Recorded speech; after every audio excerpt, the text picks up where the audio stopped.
एक बार की बात है, माता लक्ष्मी सिर सागर में बैठकर भगवान विष्णु के पैर दबा रही थी। तो पैर दबाते हुए माता लक्ष्मी ने भगवान विष्णु से कहा, हे प्रभु, आज मेरे मन में 3 प्रश्न उठ रहे हैं। यदि इन तीनों प्रश्नों के उत्तर देकर आप मुझे संतुष्ट करेंगे तो मेरे मन को बहुत शांति मिलेगी। तब भगवान विष्णु कहते हैं, हे देवी, तुम्हारे मन में जो भी प्रश्न है तुम निसंकोच होकर पूछो, मैं तुम्हारी शंका का निवारण अवश्य ही करूंगा।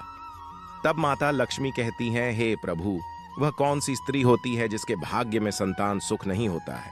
दूसरा प्रश्न ये है कि कौन सी स्त्री समय से पहले विधवा होती है? और मेरा तीसरा प्रश्न ये है कि कौन सा श्रृंगार करने से स्त्री को स्वर्ग में स्थान प्राप्त होता है? तब भगवान विष्णु कहते हैं, हे देवी, तुमने उचित ही प्रश्न किए हैं। तुम्हारे ये तीनों प्रश्न मनुष्य के लिए अत्यंत महत्वपूर्ण है। इन प्रश्नों का उत्तर संसार कल्याण के लिए है। जो भी मनुष्य इन्हें ध्यान से सुनता है उसे पृथ्वी लोक पर संपूर्ण सुख प्राप्त होते हैं और मृत्यु के बाद उस मनुष्य को मेरे लोक की प्राप्ति होती है। भगवान विष्णु देवी लक्ष्मी से कहते हैं, हे देवी, आज मैं तुम्हें एक अत्यंत पवित्र कथा सुनाता हूं। इस कथा के माध्यम से तुम्हारे सभी प्रश्नों का उत्तर तुम्हें प्राप्त हो जाएगा, लेकिन तुम्हें इस कथा को ध्यान से पूरा सुनना होगा। इस कथा को कभी आधा अधूरा नहीं सुनना चाहिए। इस कथा में समस्त संसार का कल्याण छिपा हुआ है। जो भी इस कथा को ध्यान से पूरा सुनेगा उसके मैं 32 अपराध क्षमा करता हूं। तब देवी लक्ष्मी कहने लगी, प्रभु, मैं आपको वचन देती हूं कि इस कथा को मैं पूरे मन और लगन से सुनूंगी। आप कृपया उस कथा को आरंभ करें। तो दोस्तों, आप सभी से एक विनती है कि आप भी इस कथा को पूरा जरूर सुनें। इस कथा आधा अधूरा सुनना पाप माना जाता है। कथा शुरू करने से पहले दोस्तों कमेंट बॉक्स में जय मां लक्ष्मी और जय श्री हरि विष्णु अवश्य लिखें। साथ ही वीडियो को लाइक करना ना भूलना। तो चलिए दोस्तों, आपका समय ना बर्बाद करते हुए कथा को आरंभ करते हैं। भगवान विष्णु कहते हैं, हे देवी, एक समय की बात है, मध्य देश में एक छोटा सा नगर था। उस नगर में एक सेठ रहता था। उस सेठ के 2 पुत्र थे और सेठ के दोनों बेटों का विवाह भी हो चुका था। सेठ के घर में किसी चीज की कोई कमी नहीं थी, किंतु सेठ की पत्नी का स्वभाव अत्यंत दुष्ट था। सेठ की पत्नी और सेठ के बड़े बेटे की पत्नी दोनों का ही स्वभाव दुष्ट था। सेठ की पत्नी अपनी बड़ी बहू को तो बहुत लाड प्यार करती थी, किंतु छोटे बेटे की पत्नी के साथ बुरा व्यवहार करती थी। घर की सबसे छोटी बहू अर्थात छोटे बेटे की पत्नी बहुत अच्छे स्वभाव की थी और ईश्वर पर श्रद्धा रखने वाली पतिव्रता नारी थी। वह अकेले ही घर का सारा काम किया करती थी और गृह कार्य में भी दक्ष थी। इतना अच्छा स्वभाव होने के बावजूद भी उसकी सास उसके साथ बुरा व्यवहार करती थी, उसका हमेशा अपमान करती थी। इसके पीछे का कारण बस इतना ही था कि बड़ी बहू को एक पुत्र था और छोटी बहू ने पुत्री को जन्म दिया था। पुत्री को जन्म देने के कारण सेठ की पत्नी अपनी छोटी बहू को बार बार ताना मारा करती थी, लेकिन वह बेचारी कर भी क्या सकती थी। जो भाग्य में लिखा होता है उसके साथ वही होता है। भगवान विष्णु कहते हैं, हे देवी, अब मैं तुम्हें छोटी बहू की कहानी सुनाता हूं। इससे तुम्हें पहले प्रश्न का उत्तर प्राप्त हो जाएगा कि कौन सी स्त्री को पुत्र प्राप्ति नहीं होती है।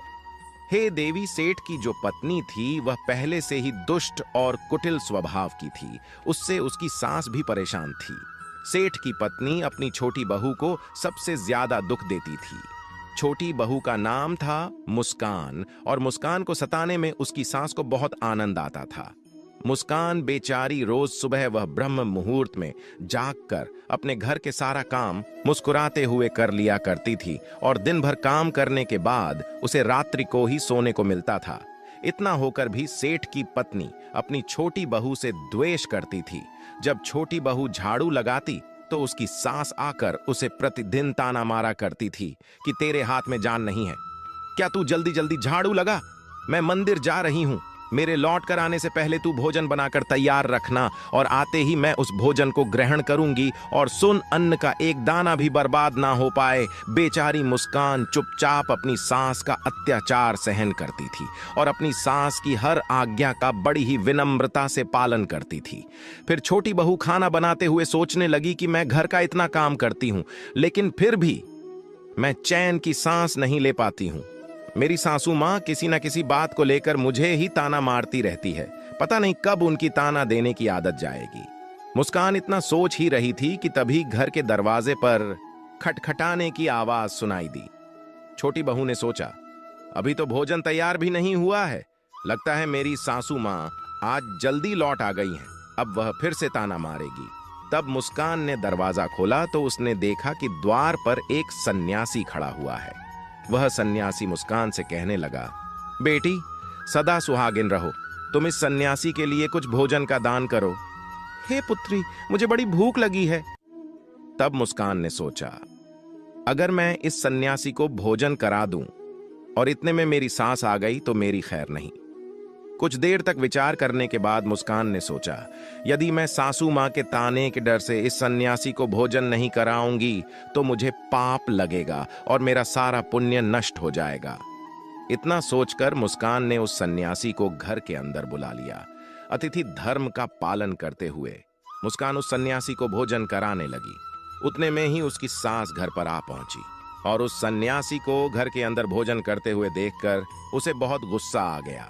वह चिल्लाते हुए मुस्कान से कहने लगी, यहाँ पर क्या किसी प्रकार का भंडारा या दावत नहीं चल रही है जो तुम राह चलते भिखमंगों को घर में बिठाकर भोजन करा रही हो?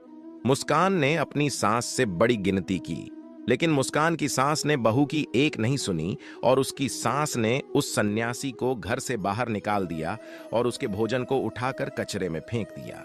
उसके बाद वह सास मुस्कान पर गुस्सा करने लगी और बोली, अरे दुष्ट औरत, मैंने तुझे कहा था कि अन्न का एक दाना भी बर्बाद नहीं होना चाहिए, लेकिन तूने क्या किया? उस भिखमंगे को इतना सारा भोजन दे दिया। मुस्कान डरते डरते बोली, सासू मां, मैंने सन्यासी को अपने हिस्से का भोजन दिया है। इसमें आखिर इतना गुस्सा होने की क्या बात है? द्वार पर आए अतिथियों को कभी खाली हाथ नहीं भेजते हैं, ऐसा हमारा शास्त्र कहता है। फिर मुस्कान की सास ने उसे बहुत डांटा। दोनों के बीच कई देर तक बहस हुई और मुस्कान की दुष्ट सास ने गुस्से में आकर मुस्कान को धक्के मारकर घर से बाहर निकाल दिया और घर का दरवाजा भी बंद कर दी। मुस्कान काफी देर तक घर के मुख्य द्वार के सामने खड़ी रही और बाहर से अपनी सास को आवाज देने लगी। मुस्कान की सास ने एक नहीं सुनी और उसे घर के अंदर आने नहीं दिया। फिर मुस्कान दुखी और उदास होकर अपने मायके के लिए निकल गई। मायके जाने के रास्ते में बहुत बड़ा जंगल पड़ता था। मुस्कान भूखी प्यासी रहकर उस जंगल के रास्ते पर से चलने लगी।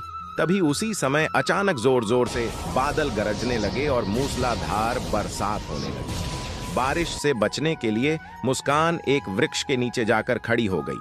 वहां पर मुस्कान ने देखा कि पेड़ के नीचे मेकोटर बना हुआ है। फिर वह बिना देरी किए जल्दी से उस कोटर में घुस गई। कोठर में जाने के बाद मुस्कान ने देखा कि अंदर कोई साधु महात्मा बैठे हैं। वह सन्यासी कोई और नहीं बल्कि भगवान विष्णु ही साधु का रूप धारण करके बैठे हुए थे। जब उस साधु ने उस मुस्कान को देखा तो बोले, हे पुत्री, तुम इस घने जंगल में अकेली क्या कर रही हो? रोना बंद करो। मैं तुम्हारे बारे में सब कुछ जानता हूं। तुम्हारे ससुराल वाले अत्यंत दुष्ट स्वभाव के हैं और वे तुम्हें बहुत दुख देते हैं। इसका कारण केवल बस इतना ही है ना कि तुम्हें पुत्र की प्राप्ति नहीं हुई है। पुत्री को जन्म देने के कारण तुम्हें तुम्हारी सास के ताने सुनने पड़ते हैं।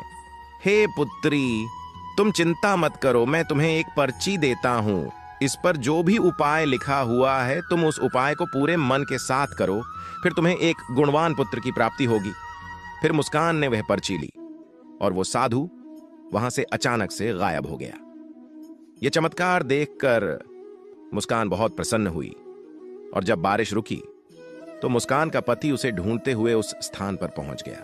मुस्कान ने अपने पति को सारी हकीकत बता दी और फिर दोनों ने ही घर वापस ना जाकर उसी जंगल में रहने का निर्णय लिया। वहीं पर रहते हुए एक दिन मुस्कान के मन में पुत्र प्राप्ति का ख्याल आया और वह मन ही मन सोचने लगी कि यदि मेरा भी कोई पुत्र होता तो आज ससुराल में मुझे बहुत ज्यादा इज्जत मिलती। तभी मुस्कान को उस साधु के द्वारा दी गई पर्ची की याद आ गई, और फिर जब उसने वह पर्ची खोलकर पढ़ा तो उसने देखा कि जो स्त्री पुत्र प्राप्ति की कामना रखती है उस रात्रि को अपने पति की बाईं तरफ सोना चाहिए। ऐसा करने से कुछ समय बाद में बाईं करवट लेटने से नाक का दाहिना स्वर और दाहिनी करवट लेने से नाक का बायां स्वर चालू हो जाता है। फिर जब पुत्र की इच्छा हो तो उस स्थिति में मिलन से पहले यह निश्चित कर लेना चाहिए कि पुरुष का दायां स्वर चलने लगे और स्त्री का बायां स्वर चलने लगे, और उसी समय पर गर्भधान किया जाना चाहिए। ऐसा करने से निश्चित ही पुत्र की प्राप्ति होती है। इसके विपरीत नाक के स्वर चलने से पुत्री की प्राप्ति होती है। उस पर्ची में आगे लिखा हुआ था कि मासिक धर्म शुरू होने के बाद पहले 4 दिनों में पुरुष के साथ मिलन करने से पुरुष को रगड़ता प्राप्त हो जाता है, और 5वीं रात्रि में मिलन करने से पुत्री की प्राप्ति होती है, तथा 6ठी रात्रि में मिलन करने से पुत्र रत्न की प्राप्ति होती है। 7वीं रात्रि में मिलन करने से वंध्या पुत्री होती है। 8वीं रात्रि में मिलन करने से बलशाली पुत्र की प्राप्ति होती है। 9वीं रात्रि में मिलन करने से सुंदर कन्या की प्राप्ति होती है, तथा 10वीं रात्रि में मिलन करने से विद्वान और अतिश्रेष्ठ पुत्र की प्राप्ति होती है।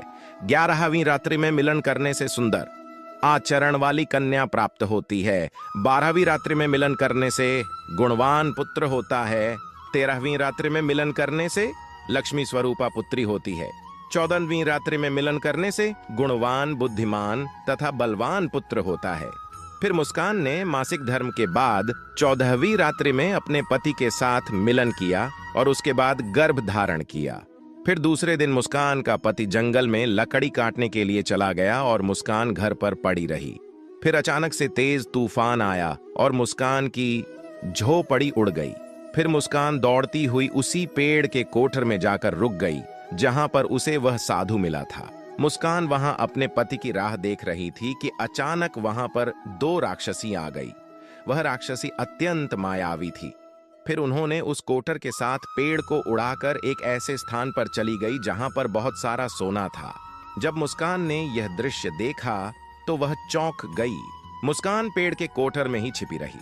जब वह राक्षसी भोजन की तलाश में गई तो मुस्कान ने उस स्थान पर से बहुत सारा सोना उठा लिया और उसी कोठर में भर लिया। जब वह राक्षसी लौटकर आई, पेड़ पर बैठकर वे उस पेड़ को उड़ाकर उसी जंगल में आ गई। राक्षसियों के जाने के बाद मुस्कान वो सारा सोना लेकर अपने पति के पास चली गई और उसे वह सारा सोना दे दिया। फिर पति और मुस्कान दोनों अपने ससुराल को लौट गए। वहां जाकर उसने अपनी सास को वह सोना दे दिया और सारी हकीकत बता दी, जिसे सुनकर उसकी सास को बहुत गुस्सा आया और बोलने लगी, अरे कलमुही मूर्ख औरत, तू बस इतना ही सोना लेकर आ गई। इतने सोने से क्या होगा? मैं होती तो बहुत सारा सोना लेकर आ जाती।